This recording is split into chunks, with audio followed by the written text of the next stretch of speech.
54 বছরের ইতিহাস, রাজনীতির ইতিহাসের বাস্তব সাক্ষী আপনারা। এই 54 বছরে দুঃশাসন এবং দুর্নীতিতে দেশকে তলিয়ে দেওয়া হয়েছিল। একক কোনো দল এককভাবে দায়ীও না আমরা মনে করি না। অতীতে যারাই শাসন করেছেন, কোনো দল বুকে হাত দিয়ে বলতে পারবে না, যাদের হাতে শাসন ক্ষমতার মূল চাবি ছিল, তারা বলতে পারবেন না যে আমরা সততার সাথে দেশ পরিচালনা করেছি। তারা বলতে পারবেন না আমাদের সময় দুর্নীতি হয় নাই। তারা বলতে পারবেন না আমাদের সময় দেশের মানুষের সম্পদ লুটতরাজ করা হয় নাই। তারা বলতে পারবেন না ব্যাংকগুলো ডাকাতি করা হয় নাই। তারা বলতে পারবেন না আমার মায়ের ইজ্জত তারা দিতে পারেন নাই।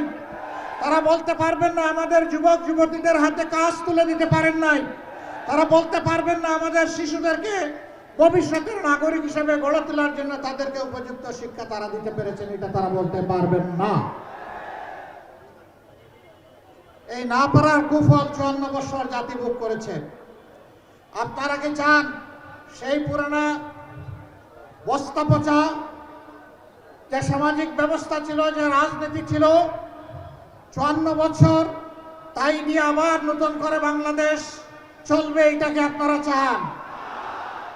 আপনারা তার পরিবর্তন চান? আমরা এসেছি পরিবর্তনের আওয়াজ দিয়ে।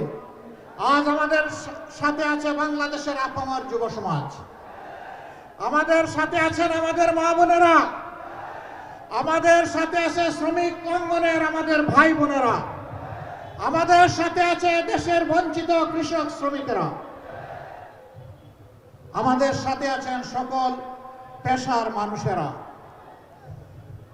অতীতে যারা দেশ শাসন করেছেন, একদিকে দুঃশাসন এবং লুটপাট তারা করেছেন, দুর্নীতি করেছেন, আরেকদিকে তারা জাতিকে টুকরা টুকরা করেছেন। ধর্ম বর্ণের ভিত্তিতে দলে দলে, গোষ্ঠীতে গোষ্ঠীতে, পাহাড়ে সমতলে বিভিন্ন জায়গায় তারা সংঘাত সৃষ্টি করে জাতিকে তারা মুখোমুখি করে রেখেছিল। আমাদের বার্তা স্পষ্ট, আমাদের এই 11 দলীয় অর্থের মানে পক্ষের মানেই হচ্ছে আমরা একটি ঐক্যবদ্ধ বাংলাদেশ। এই বাংলাদেশকে আর আমরা বিভক্ত করতে কাউকে দেব না। বাংলাদেশ দুর্নীতি মুক্ত হোক, এটা আপনারা চান? ফ্যাসিবাদ আবার ফিরে আসুক, এটা আপনারা চান? তাহলে অতীতের কার্যকলাপ এবং বর্তমানের কার্যকলাপ বিবেচনায় নিয়েই সিদ্ধান্ত নিতে হবে ইনশাআল্লাহ। আপনাকেই বলছি, ইন্স্যুরেন্স করলে সিটিতে সুরক্ষা পাবেন নিশ্চিত। কোন দল কি করছে জাতির পাশে থেকে, এইটাকেই বিবেচনায় নিয়ে বাংলাদেশের 12.5 কোটি মানুষ যারা ভোটার, আগামী 12 তারিখ তারা তাদের ভোটের অধিকার প্রয়োগ করবে ইনশাআল্লাহ। আমরা গভীর আস্থাশীল। আজ ন্যায্যতার পক্ষে, স্বচ্ছতার পক্ষে, সততার পক্ষে, সামাজিক ন্যায় বিচারের পক্ষে, ফ্যাসিবাদের বিপক্ষে, আধিপত্যবাদের বিপক্ষে আমাদের জোট আজকে ঐক্যবদ্ধ। বাংলাদেশের মানুষ ইনশাআল্লাহ তার পক্ষে থাকবে। আজ আমরা সেই গণজোয়ারটা দেখতে পাচ্ছি বাংলাদেশের সর্বত্র। যা এখানে এসেও দেখলাম, আপনাদেরকে মোবারকবাদ। আমরা কথা দিচ্ছি, আল্লাহ তাআলা যদি তার একান্ত মেহেরবানিতে আপনাদের সকলের দোয়া ভালোবাসায়, আপনাদের সমর্থন এবং ভোটে জাতির এই আমানতের দায়িত্ব আমাদের উপর অর্পণ করেন, তাহলে আল্লাহর কসম, আল্লাহর কসম, আল্লাহর কসম, জনগণের সম্পদের উপর আমরা হাত দেব না। আমরা জনগণের চৌকিদার হয়ে আপনাদের আমানতের হেফাজত করব ইনশাআল্লাহ। আমরা সরকারি তহবিলের প্রত্যেকটি আয় ব্যয়ের হিসাব আপনাদের সামনে জনসমক্ষে দিতে বাধ্য থাকব। সকল নির্বাচিত জনপ্রতিনিধি, ইউনিয়ন পরিষদের মেম্বার থেকে শুরু করে জাতীয় পরিষদের মেম্বার, সবাইকে তাদের হিসাব, তাদের সম্পদের হিসাব জনগণের সামনে দিতে হবে। 5 বছরে একবার নয়, প্রতি বছর কমপক্ষে একবার। আমাদের দেশের অনেকগুলা সম্পর্ক উজাড় করে ফেলা হয়েছে, নদীগুলাকে খুন করা হয়েছে, মরুভূমিতে পরিণত করা হয়েছে। আপনাদের থেকে পদ্মা দূরে নয়, আমাদের পদ্মার উপর কি জুলুম করা হয়েছে আপনারা দেখেছেন। আল্লাহ তাআলা আমাদেরকে দায়িত্ব দিয়ে প্রথমে আমরা নদীগুলার জীবন ফিরিয়ে আনার চেষ্টা করব। নদী জীবন পেলে আমার মাটি জীবন পাবে, মাটি জীবন পেলে আমার মা জীবন পাবে ইনশাআল্লাহ। আমরা সেই মাটি এবং মানুষের ভালোবাসায় কাজ করে যাব। আপনারা বলবেন, আপনারা যে অতীতের লোকগুলোর মতো চুরি চামারি করবেন না, চান্দাবাট্টা উঠাবেন না, লুটতরাজ করবেন না, দুর্নীতি করবেন না, তার প্রমাণটা একটু দিবেন। হ্যাঁ দেব, আলহামদুলিল্লাহ দেব। 2001 থেকে 6 আমাদের 2 জন শীর্ষস্থানীয় নেতা, তারা 3টা মন্ত্রণালয় পরিচালনা করেছিলেন।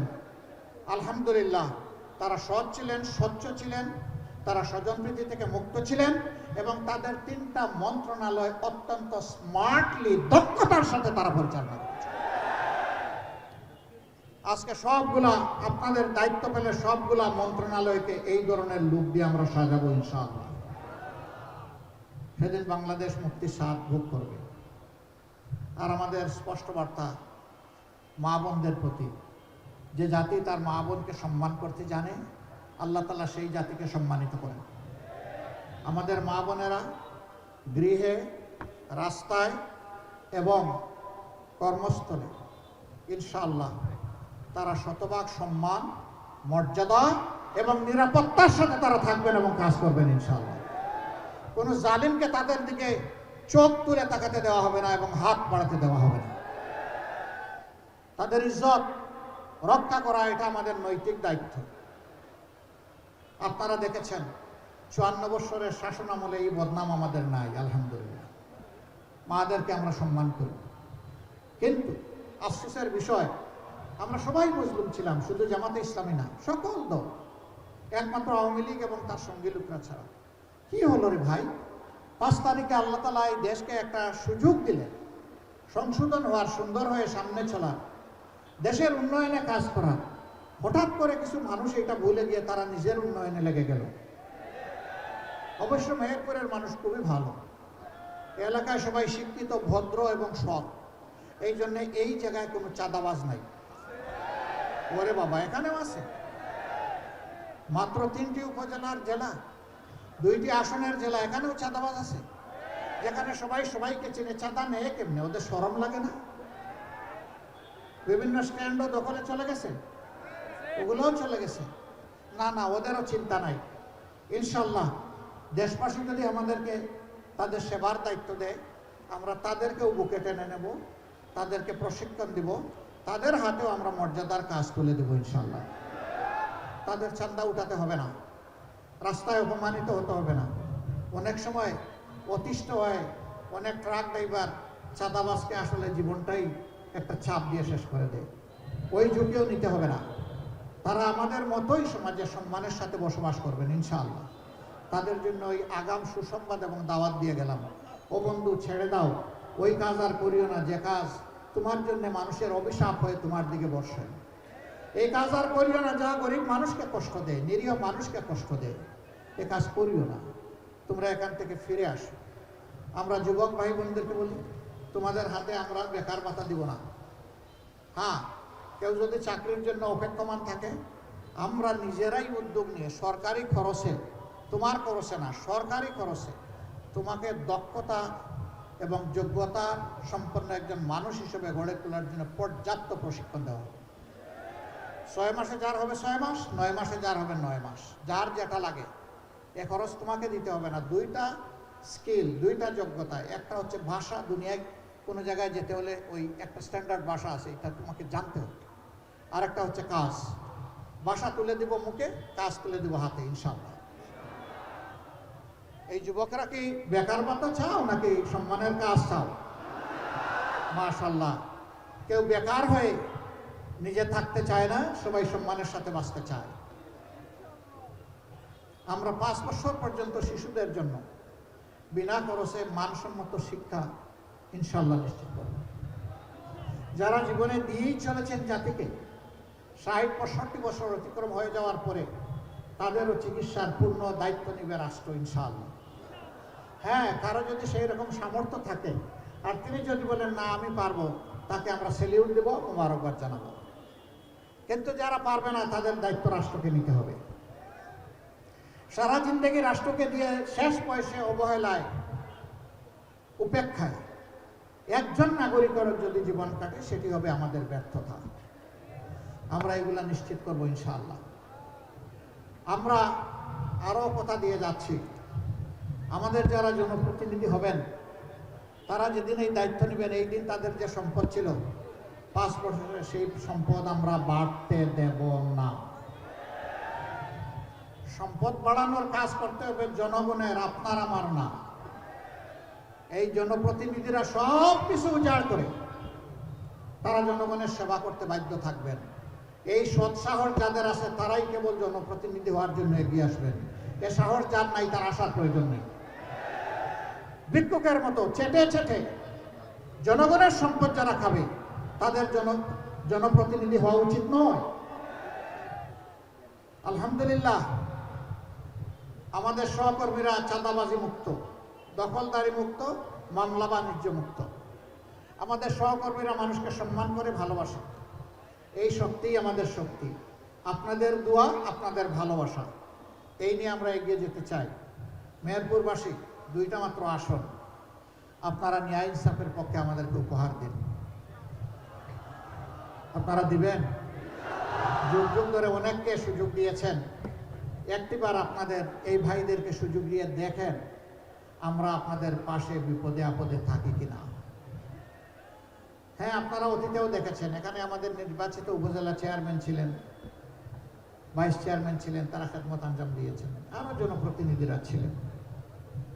আপনারা যদি এই ঋণে আমাদেরকে আবদ্ধ করেন, আমরা আল্লাহ হায়াত দিলে 5টি বছর মনের সমস্ত আবেগ দিয়ে আপনাদের ঋণ পরিশোধ করার চেষ্টা করবো ইনশাআল্লাহ। আপনাদের সাথে ডায়লগ করে মেহেরপুরের যে সমস্ত সমস্যা আছে অগ্রাধিকারের ভিত্তিতে সিলেকশন করে কোনটা আগে, কোনটা মাঝে, কোনটা পরে, ইনশাআল্লাহ আপনাদেরকে নিয়েই তার সমাধান আমরা করব। আমরা উপর থেকে কিছুই চাপিয়ে দিব না। উপর থেকে যারা চাপিয়ে দিয়েছে বরাবরই একটা কামড় দিয়ে ওখান থেকে নিজের অংশ আগে নিয়ে গেছে। আমরা এসে বলবো আপনাদের জন্য এই ফান্ড, এই কাজ, এবার আপনারা বলুন কোন কাজটা দিয়ে শুরু হওয়া উচিত। এক না এক নিজে থেকে সিদ্ধান্ত নেবে না, সিদ্ধান্ত নেবে তৃণমূলের আকাঙ্ক্ষাকে সম্মান করে। সম্মানিত ভাইরা, আজকে এতটুকুই দোয়া করবেন আপনারা, আমরা যেন সত্যের পথে, ন্যায়ের পথে, একটি দুর্নীতিমুক্ত, দুঃশাসন মুক্ত, ফেসিবাদ মুক্ত, ন্যায় ইনসাফের ভিত্তির উপর একটি রাষ্ট্র গঠনে আমরা যেন আল্লাহর দেওয়া পূর্ণ যোগ্যতাকে নিয়োগ করতে পারি। আল্লাহকে ভয় করে যেন জনগণের আমানত রক্ষা করতে পারি। এখন আমি 2জন ভাইকে আপনাদের সামনেই ইনসাফের প্রতীক দাঁড়িপাল্লা তাদের হাতে তুলে দিচ্ছি। 1 নম্বর আসন সদর এবং আলহামদুলিল্লাহ মেহেরপুরের পক্ষ থেকে আগে আমাকে বিশাল একটা পাল্লা দিল। সম্মানিত ভাইরা, এই পাল্লার ওজন যেন রক্ষা করতে পারি, দোয়া করতে। এবার আসেন 1 নম্বর আসন মৌলানা তাজউদ্দিন আহমদ, সম্মানিত জেলা আমির। তিনি সদর এবং মুজিবনগর এই 2 উপজেলা নিয়ে গঠিত 1 নম্বর আসনের ইনশাআল্লাহ ইনসাফের পক্ষে তিনি প্রতিনিধিত্ব করবেন। যুবক যুবতীদের, কিশোর কিশোরীদের, আবাল বৃদ্ধ বনিতার, আমার প্রিয় মা বোনের তিনি ইনশাআল্লাহ প্রতিনিধিত্ব করবেন। আপনারা তার জন্য দোয়া করবেন, ভালোবাসা নিয়ে এগিয়ে আসবেন। ভোটের দিন ডাকাতি রোধে আপনারা দাঁড়িয়ে যাবেন এবং নির্বাচনী বিজয় নিয়ে ঘরে ফিরবেন ইনশাআল্লাহ। আপনাদেরকে মোবারকবাদ। এবার 2 নম্বর আসন গামনি, এই আসনে সাবেক চেয়ারম্যান জনাব নাজমুল হুদা, তার হাতে আমরা ইনসাফের প্রতীক আমরা তুলে দিচ্ছি। ইনশাআল্লাহ আপনারা ইনসাফের প্রতীককে বিজয়ী করবেন, তার জন্য দোয়া করবেন, তাকে ভালোবাসবেন এবং তার হাতকে আপনারা শক্তিশালী করবেন। তার হাতকে শক্তিশালী করার মানেই হচ্ছে 18 কোটি মানুষকে নিরাপত্তার চাদরে ডেকে দেওয়ার চেষ্টা করা। আল্লাহ মেহেরপুরবাসীর ইজ্জত বাড়িয়ে দিন। আগামীর লড়াই সংগ্রামে ঐতিহাসিক ভূমিকা পালন করার তৌফিক দান করুন। আপনারা গণভোটে কি বলবেন? হা মানে আজাদি, না মানে গোলামি। গোলামি না আজাদি, গোলামি না আজাদি, কাজেই হাব ইনশাআল্লাহ আমরা সবাই দিব, সবাইকে দিতে উদ্বুদ্ধ করব। আর দাঁড়িপাল্লাকে বিজয়ী করার জন্য আমরা 11টি দল এক হয়ে এখানে ঝাঁপিয়ে পড়বো ইনশাআল্লাহ। জনগণ আমাদের সাথে থাকবেন। আল্লাহু মা'ানা, আল্লাহ আমাদের সাথে আছেন। আল্লাহ হাফেজ। বাংলাদেশ জিন্দাবাদ। 11 দলীয় নির্বাচনী ঐক্য জিন্দাবাদ। ঐক্যবদ্ধ বাংলাদেশ জিন্দাবাদ।